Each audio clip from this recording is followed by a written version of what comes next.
तो नमस्कार, मैं पंडित ब्रजेश चंद्र पाठक मनोकामना ज्योतिष चैनल पर हाजिर हूँ। प्रस्तुत हूँ सूर्य के नीच राशिस्थ होने से किस किस राशि वाले को क्या फल मिलने वाला है। देखिए, सबसे प्रथम तो बोलते हैं कि मन के हारे हारे हैं, मन के जीते जीत। ग्रह गोचरीय परिस्थितियाँ तो बदलती रहती हैं, लेकिन आप अपने मन को जितना तोड़ते हैं उतना जल्दी टूटता है। जितना अच्छी तरह से इसको प्रबलता बनाए रखते हैं, मजबूती बनाए रखते हैं, उतनी जल्दी आप टूटते नहीं। कहने का तात्पर्य आपको मन को मजबूत बनाना होगा। ग्रह गोचर बदलते रहता है। सर्वश्रेष्ठ सर्वोत्तम बात यह है कि आप यह ग्रह गोचरीय स्थिति जो प्रतिदिन न्यूज़पेपर में या दूरदर्शन में, टीवी में, मोबाइल में देखते हैं, आपको सटीकता से संतुष्टि नहीं मिलती। क्योंकि मैं हमेशा इस चीज़ का उल्लेख करता हूं कि हर एक वीडियो में कि जब तक आपको अपनी जन्म कुंडली के बारे में, ग्रहों की वस्तु स्थिति से आप अवगत नहीं होंगे, प्रारंभिक जानकारी भी आपको अपनी कुंडली के बारे में नहीं है, सिर्फ अपने नाम राशि से आप जानना चाहते हैं, तो पूर्ण रूप से कभी संतुष्ट नहीं हो पाएंगे। जिसकी कुंडलियां नहीं हैं तो वह आप हमसे कॉल करेंगे, उसी समय दक्षिणा डाल करके तो प्रश्न कुंडली बनाकर आपका फलादेश, आपकी भविष्यवाणी, आपके साथ क्या हो रहा है, क्या होने वाला है, बता दिया जाता है। जिसकी जन्मतिथि जन्म समय नहीं है, उसको कोई अगर जानना चाहे तो वह असंभव है अगर आपकी तारीख और जन्म समय कुछ भी पता ना हो। लेकिन फलादेश करने का विधान है ज्योतिष शास्त्र में कि आप जब बात करते हैं ज्योतिषियों से सब संपर्क साधते हैं, तो उसी समय की कुंडली ज्योतिषी लोग बना करके उसको आपको उसका वर्णन, उसका प्रेडिक्शन करते हैं। मित्रों, तो हम आगे बढ़ते हैं। सूर्य की नीच राशिस्थ 17 अक्टूबर को हो चला है। इससे किस व्यक्ति को क्या क्या फल मिलने वाला है। या तो हमेशा साल में एक बार तो ये नीच राशि में आते ही हैं। नीच राशि आते ही क्या सबको इसका बहुत दुख झेलना पड़ता है? कदापि नहीं। आप देखते हैं बड़े बड़े उद्योगपति, बड़े बड़े रोजगार, उद्योग धंधा, सर्विसमैन वाले को कि क्या उसका पतन हो जाता है, उसकी नौकरी छूट जाती है, उसको क्या हो जाता है? आंशिक प्रभाव पड़ता है। मेन आपकी कुंडली ही है। जब तक कुंडली का अवलोकन, विश्लेषण, प्रेडिक्शन नहीं कराएंगे, तब तक आप ऐसे ही हवाई में चलते रहेंगे। वीडियो किसी तरह सुनेंगे और संतुष्टि आपको नहीं मिलेगी भी। आशावादी तो होना ही चाहिए हर व्यक्ति को कि हमारी ज़िंदगी में सुधार होगा, भविष्य उज्ज्वल होगा, यह तो अच्छी बात है। लेकिन वस्तु स्थिति से अवगत होने के लिए आपको अपनी कुंडली का ही प्रेडिक्शन कराने से आप पूर्ण रूप से संतुष्ट हो सकते हैं। उसमें आपकी कुंडली के हिसाब से मार्गदर्शन या कोई भी टोटका बताया जाता है। आपका इसका कोई उपाय, परिहार ऐसे अंदाज से बताने से कुछ नहीं होगा। हाँ, आप जिसकी कुंडली नहीं है, जिसको अपनी तारीख भी, जन्म की तारीख नहीं मालूम है, तो उसके लिए तो वही जो नाम राशि आपके चल रहे हैं, जो तारीख आपके सर्टिफिकेट में अंकित है, उसके हिसाब से ही आपके भविष्य का फलादेश किया जाएगा।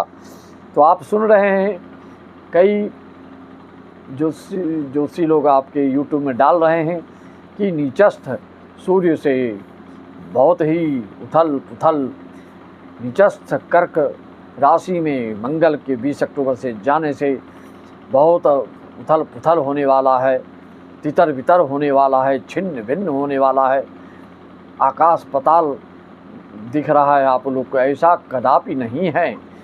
कर्क राशिस्थ अगर कुंडली में पहले से आपकी कुंडली में मार्केश होके, अशुभ भाव में बैठा हो, तो उसका पहले भी आपको दुष्परिणाम भोगना पड़ा होगा और आगे भी भोगना पड़ेगा। जब गोचर में आते हैं तो और विशेष दुख आपको होने लगता है। लेकिन जिसके लिए कुंडली में इस तरह के दुर्योग नहीं है, अशुभ नहीं है, अशुभ भाव नहीं है, दुष्टग्रस्त नहीं है, पापग्रस्त नहीं है, तो ऐसे जातकों के लिए जो साल में 2 साल 3 साल, जिसका जैसे कभी न कभी तो ग्रह नीच और उच्च का होते रहते हैं, लेकिन कुंडली का जो अस्थाई ऊंच नीच होता है उसके ऊपर ज़्यादा डिपेंड करता है, उस पर ज़्यादा निर्भर करता है।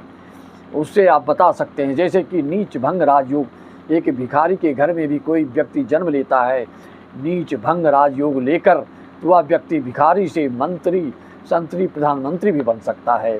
ऐसा ज्योतिष शास्त्र में वर्णन है। इसमें कोई टीका टिप्पणी करने की बात नहीं है, यह ध्रुव सत्य है, अकाट्य है, इसको कोई टाल नहीं सकता है। उदाहरण के तौर पर आप देख सकते हैं हमारे माननीय प्रधानमंत्री श्री नरेंद्र मोदी जी की उनकी कुंडली वृश्चिक लग्न की है, वृश्चिक राशि है, उनका चंद्र लग्न में बैठा है और वहीं पर मंगल भी बैठे हैं। तो ये नीच भंग राजयोग हो गया। नीच भंग राजयोग के कई तरीके हैं, लेकिन यह लग्न में इस तरह के बनाने से व्यक्ति बिल्कुल ही गरीब से गरीब घर में जन्म लेने पर भी बहुत ही बड़े यशस्वी, कीर्तिवान और जगत प्रसिद्ध होते हैं। यह ज्योतिष शास्त्र में वर्णन है। नीच भंग राजयोग भी कई तरीके से होते हैं, उसके वर्णन में कई वीडियो में कर चुका हूँ। आज में सूर्य के नीच राशिस्थ होने के पर क्या फल मिलने वाला है उसको देखना है। सर्वप्रथम तो आप यह जान लीजिए कि वर्तमान में जो सूर्य 17 अक्टूबर से जो तुला राशि में आए हैं, नीच राशि में आए हैं, आप जानते हैं कि पिता पुत्र शनि तुला में आते हैं तो उच्च के हो जाते हैं, पिता आते हैं तो नीच के हो जाते हैं।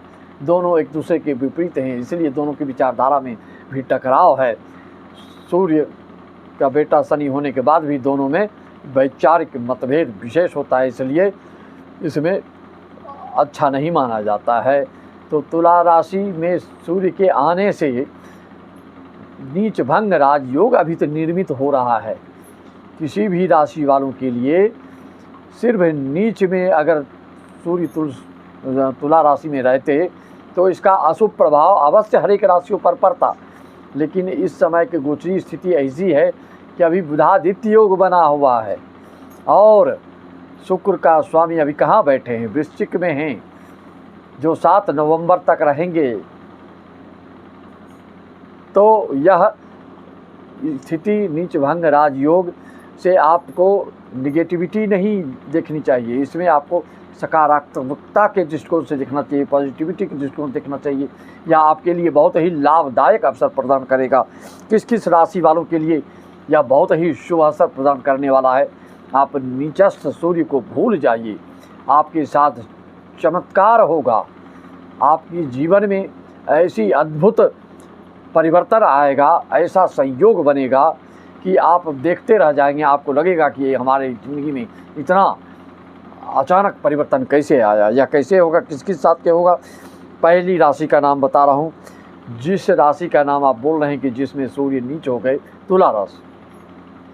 तुला राशि वालों को आप कई यूट्यूब चैनल पे देख रहे हैं कि बहुत ही खराब फल बता रहे हैं, लेकिन आप नोट कर लीजिए, जिसकी भी तुला राशि है उसके साथ बहुत ही शुभ फल मिलने जा रहा है। 7 नवंबर तक, 28 अक्टूबर तक तो बुध ही बुधादित्य योग बना के बैठे हैं। तो ऐसे में देखिए क्या होगा। राशि तुला राशि वालों की कमाई, आत्मविश्वास, विल पावर बढ़ेगा, वैवाहिक जीवन जानदार और शानदार होगा। कई लोग इसके ऊपर कटाक्ष कर रहे हैं और बोल रहे हैं कि सावधान हो जाए, नहीं, बिल्कुल अच्छा माना जाएगा। आपकी अपनी वाणी की प्रखरता और आपकी शब्द योजना के प्रहार से और उसके भाषण से आपके सर्किल में आपकी चर्चा होगी, आपकी प्रशंसा होगी, आपकी सराहना होगी, जमकर आपकी तारीफ होगी और आकूत धन संपदा के भी योग बनेंगे। यह है तुला राशि का फल। 7 नवंबर तक कुछ दिन के लिए आपका जरूर नीचस्थ सूर्य का दुष्प्रभाव पड़ेगा, लेकिन उसके पहले इतना शुभ फल आपको मिलेगा, इतना शुभत्व को प्राप्त करेंगे आप, इतना प्रभुत्व आपका जम जाएगा, इतना वर्चस्व आपका बढ़ जाएगा कि वह देखने लायक रहेगा, काबिल तारीफ, समाज में आपकी भूरी भूरी प्रशंसा हो। मित्रों, अगली राशि, जिस राशि के बारे में उल्टा परिणाम बता दिया गया, उसकी दूसरी राशि है वृषभ राशि। इसके भी नीच भंग भाव 6वें भाव में आपके बन रहे हैं। तो ऐसे जातक को अचानक सडनली लाभ होगा, मान सम्मान, यश, कीर्ति, जग जानित आप हो जाएंगे, लोकप्रियता आपकी बढ़ती चली जाएगी। और सिर्फ आपको ध्यान देना है तो अपने माता पिता के ऊपर ध्यान दीजिए, विशेषकर माता अगर बीमार हैं, एजेड हैं, तो उनके ऊपर आपको ध्यान बिल्कुल देना होगा। मित्रों, गुरु भी आप जानते हैं कि वृषभ राशि वाले वृषभ राशि में चल रहे हैं। यह गुरु आपको किसी भी दुष्प्रभाव को प्रभावित नहीं होने देंगे, हावी नहीं होने देंगे। आपको बिल्कुल छत्र छाया की तरह, वट की छाया की तरह भगवान की कृपा बरसाते रहेंगे, गुरु की कृपा बरसती रहेगी आपके ऊपर। जब तक गुरु वृषभ राशि में है तब तक के लिए आप निश्चिंत रहिए कि किसी भी ग्रह गोचर का उल्टा परिणाम आपको मिले, क्योंकि गुरु जिसके ऊपर चल रहे हैं वृषभ राशि वालों के ऊपर, तो आप बेफिक्र, आपको अच्छा ही अच्छा फल मिलने वाला है, भले ही सूर्य आपके नीच के हो गए हों। कन्या का के लिए, मकर राशि वालों के लिए और भी लाभदायक जानदार स्थिति बन रही है, अद्भुत योग संयोग, क्योंकि मकर राशि वालों के यह योग 10वें भाव में कर्म भाव पर नीच भंग राजयोग बन रहा है। जैसा कि आप जानते हैं, भले नीच का सूर्य तुला राशि में आ गए हैं, लेकिन 10वें भाव में सूर्य दिग्बलीय होते हैं। तो मकर राशि वालों के लिए जो भी रुका हुआ कार्य था उसमें प्रगति, उन्नति, मार्ग प्रशस्त होगा, कोई भी अवरोध दूर हो जाएगा, आत्मविश्वास में वृद्धि, मान सम्मान, पद प्रतिष्ठा, खास करके जो राजनीतिज्ञ लोग हैं, जो नेता लोग हैं, उनके वर्चस्व में, प्रभुत्व में आशातीत सफलता मिलने वाली है। और जहाँ तक आप सोच नहीं पाएंगे वहाँ तक आपकी उन्नति, उत्थान हो सकता है। उन्नति की पराकाष्ठा आप पार कर सकते हैं, आप सीमा से आगे बढ़ सकते हैं। इसमें अतिशोक्ति नहीं या अविधात्मक बात मैं बता रहा हूँ, बिल्कुल वस्तु स्थिति से अवगत करा रहा हूँ। यह हो के रहेगा मकर राशि वालों के लिए, खास करके जो अच्छे रोजगार, व्यवसायी, अच्छे पद प्रतिष्ठा, अच्छे अधिकारी वगैरह हैं, ए ग्रेड के जो नौकरी कर रहे हैं, ए ग्रेड का जो ठेकेदारी कर रहे हैं, ऐसे लोगों के लिए लाभ ही लाभ है। बिल्कुल आपको अपने बॉस से, अपने अधिकारियों से, जिसके अधीन हैं, वहाँ से ही आपकी काफ़ी तरक्की, उन्नति, भाग्योन्नति के मार्ग प्रशस्त होने जा रहे हैं। यह मकर राशि वालों के लिए है। मित्रों, इस तरह से आप जानते हैं कि किस किस राशि वालों को, जिसको कि गलत बता दिया गया है आपके चैनलों में, यूट्यूब में जो आप देख रहे हैं, यह आप हमको कमेंट करके अवश्य बताएंगे। जिस जिस राशि का मैं उल्लेख कर रहा हूँ, तुला राशि, वृषभ राशि, मकर राशि वालों के लिए, खास करके मकर राशि वाले जो नवयुवक हैं, जो नौकरी की तलाश में हैं, जो कई जगह अप्लाई कर चुके हैं, उनके लिए यह समय बिल्कुल लाभदायक सिद्ध होगा। कहीं से आपकी ज्वाइनिंग लेटर आ सकता है, आपको नौकरी की सूचना मिल सकती है। जो पदस्थ हैं किसी सरकारी नौकरी में, तो उनका भाग्योन्नति, पदोन्नति और इंक्रीमेंट हो सकता है। आपको बिल्कुल बड़े लोगों का आशीर्वाद मिलेगा। मित्रों, इसी तरह से आप ज़्यादा अपनी राशि के बारे में जानना चाहते हैं तो आप हमसे संपर्क करके सारी जानकारियाँ प्राप्त कर सकते हैं। 501 में मौखिक जानकारी सिर्फ व्हाट्सएप चैटिंग के द्वारा भी हो सकता है, और संपूर्ण जीवन की कुंडली बनाना चाहते हैं तो 1501 आप भेजेंगे तो आपको मिलेगा, और अगले साल से 2100 रुपये इसकी शुल्क हो जाएंगे। अगली राशि है मीन राशि। मीन राशि वालों की यह स्थिति अष्टम भाव में बन रही है। आपको भी वही बात, आपको माता के लिए थोड़ा ध्यान देना होगा। अष्टम भाव में सूर्य अगर नीचस्थ हैं, शुक्र भाव में है, तो माता के स्वास्थ्य पर, उनके हेल्थ पर, या देश विदेश भेजना चाह रहे हैं, या देश विदेश में जाने की कोई योग बन रहा है, विचार कर रहे हैं, तो उसमें सावधानी माता के लिए विशेष रहेगा। और भाग्य की प्रबलता होगी। गोचर में शुक्र जब अष्टम मस्त होते हैं, अष्टम में आते हैं, तो ये अपने अगले भाव के प्रभाव को प्रभावित करते हैं और व्यक्ति को भाग्यशाली बनाते हैं। और आपके मार्ग में जो भी अवरोध, दिक्कत रहती है, वह प्रशस्त हो जाता है, वह क्लियर हो जाता है, साफ हो जाता है, भाग्य उन्नति हो जाती है। यह मीन राशि वालों के लिए अचानक धन लाभ होगा, किसी न किसी रूप में हो सकता है। कोई आप जो कई जगह निवेश कर रहे होंगे उससे लाभ हो, या बैंक के बैलेंस बहुत दिन जमा कर रहे हैं तो उसको तोड़वा कर निकलवा सकते हैं किसी अच्छी चीज़ में लगाने के लिए। किसी न किसी रूप से आपके हाथ में काफ़ी पैसा अचानक आने वाला है, और भी शुभ परिणाम होने वाला है। सरकारी बाधाओं को अगर आप झेल रहे थे पहले से, तो उस बाधाओं से आप उन्मुक्त हो जाएंगे, स्वतंत्र हो जाएंगे और निश्चिंत हो जाएंगे। उसके प्रति अब आपको कोई दिक्कत नहीं रहेगी। जो मीन राशि वाले स्टॉक मार्केट से जुड़े, शेयर सट्टा, प्रॉपर्टी, ट्रांसपोर्ट, मेडिकल लाइन से, इंश्योरेंस आदि से जुड़े हैं, ऐसे व्यक्ति को ज़बरदस्त लाभ होने वाला है।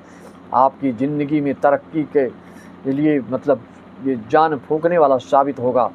बिल्कुल आप इतने आगे बढ़ेंगे कि पीछे मुड़कर फिर देख नहीं पाएंगे, इतना ये लाभ देने वाला है। इस अवधि का, इस काल का, इस समय का जितना आप सदुपयोग कर सकें उतना ही लाभ होगा। बाकी आप अपनी कुंडली का अवलोकन विश्लेषण करने से और ही पूर्ण संतुष्ट होंगे। इसी वाणी के साथ अगले साल के अगर आप देखना चाहते हैं तो मनोकामना ज्योतिष चैनल में अपनी राशि का 2025 का देख सकते हैं, मासिक राशिफल भी देख सकते हैं। जिसको अपनी राशि कुंडली नहीं मालूम है तो अपनी तारीख के अनुसार, अंक ज्योतिष के अनुसार भी मैं 1 से मूलांक 9 तक का फलादेश 2025 का भी डाल चुका हूं। उसको देखकर आप अपने आगे की रूपरेखा योजना तैयार कर सकते हैं। सभी को राम राम, जय श्री राम, ओम नमः शिवाय, हरि ओम तत्सत, जय सच्चिदानंद।